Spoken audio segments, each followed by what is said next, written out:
मरा वो, लेकिन क्या हम जिंदा हैं?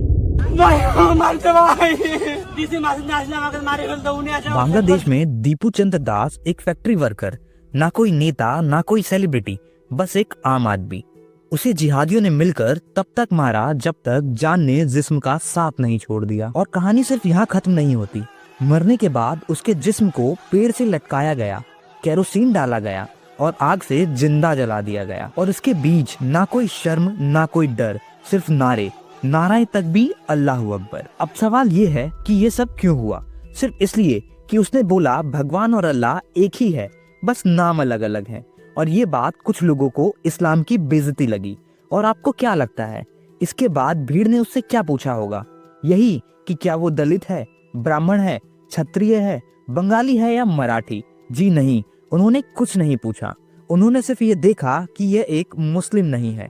उसका जुर्म यह नहीं था कि उसने भगवान और अल्लाह को एक बताया, बल्कि उसका जुर्म सिर्फ इतना था कि वो एक मुस्लिम नहीं था। बस फिर क्या था?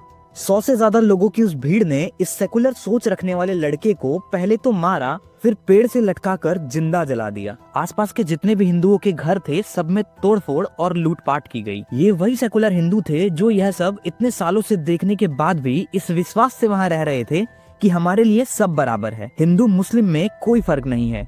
और ये होना भी चाहिए था। लेकिन ये दीपू भी वही था जो बांग्लादेश को अपना घर मानकर वहाँ रह रहा था। यह देश छोड़कर भी भाग सकता था, लेकिन नहीं, इसको यह विश्वास था कि हिंदू मुस्लिम भाई भाई होते हैं। तो कायदे से सिर्फ दीपू को ही जिंदा नहीं जलाया गया, बल्कि एक विश्वास को हमेशा हमेशा के लिए जलाया गया है। और पूरी दुनिया के सामने एक एग्जाम्पल सेट किया गया है कि सिर्फ कुछ गलत बोलने वाला ही इनका दुश्मन नहीं है, बल्कि भगवान और अल्लाह को एक बताने वाला भी इनका दुश्मन है। ईश्वर अल्लाह तेरो नाम क्या इस देश में नहीं पढ़ाया जाता?